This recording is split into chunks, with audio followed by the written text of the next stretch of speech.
the pandemic change your business?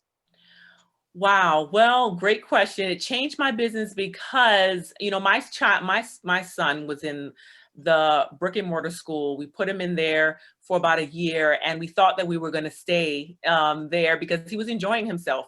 And then with the pandemic, and this crisis has just changed and transformed everybody's life to now a more online approach. The alternative approach is no longer alternative. It is like one of the main approaches now to learning.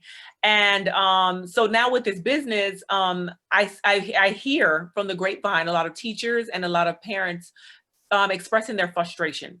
They don't know how to navigate through the online platform that they're using for their kids. They don't know how to set up their schedule, or they just feel frustrated with all the information that's coming in from the teachers, and the teachers are feeling frustrated because their parents are frustrated.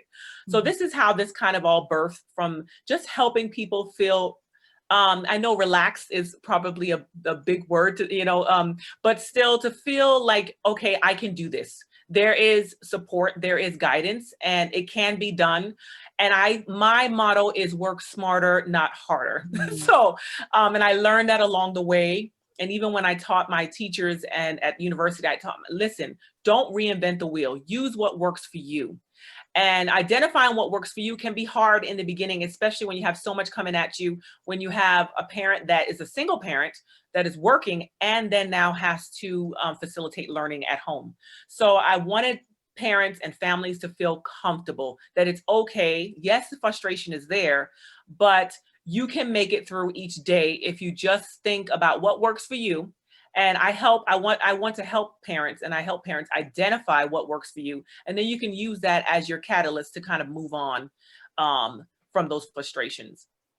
That's amazing, because I think a lot of people, as they're listening to you talk, they feel that frustration that's going on right now, trying to figure out, none of parents, unless they happen to be teachers, are trained on how to educate kids. We depend on professionals to do that.